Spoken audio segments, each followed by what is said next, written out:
त्यो कारण चाहिँ के हो भन्दाखेरि चाहिँ हाम्रो चर्च यहाँ ठुलो सेवा यही अनि बाल सङ्गति उम्ति भएको कारणले गर्दा त्यो नानीहरू चाहिँ आफ्ना विष्णु हुनुहुन्छ अनि उहाँलाई चाहिँ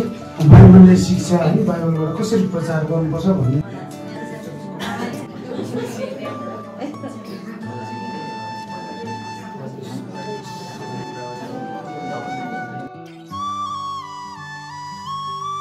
सँगै भेट्नको निम्ति पहिला हामी जानुपर्ने हुन्छ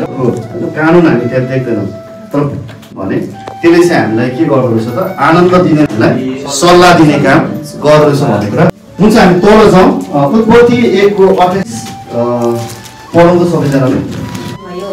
फल्दै फुल्दै वृद्धि हुँदै पृथ्वीमा बढ्दै जाऊ, समुद्रका माछाहरू आकाश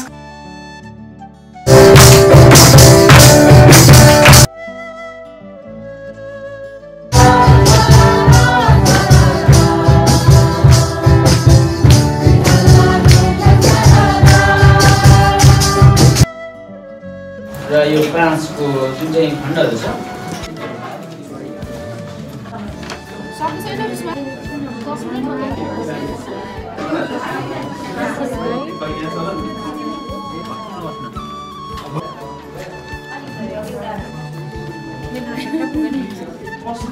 अबको 4 देखि 6 महिना भित्रमा मैले सुसमाज सम्बन्धी सिकेको र सिकाएको अभ्यासको रूपमा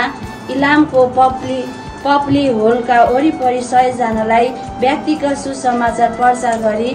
महान आज्ञालाई पूरा गरी परमेश्वरको प्रशंसा गर्नेछु।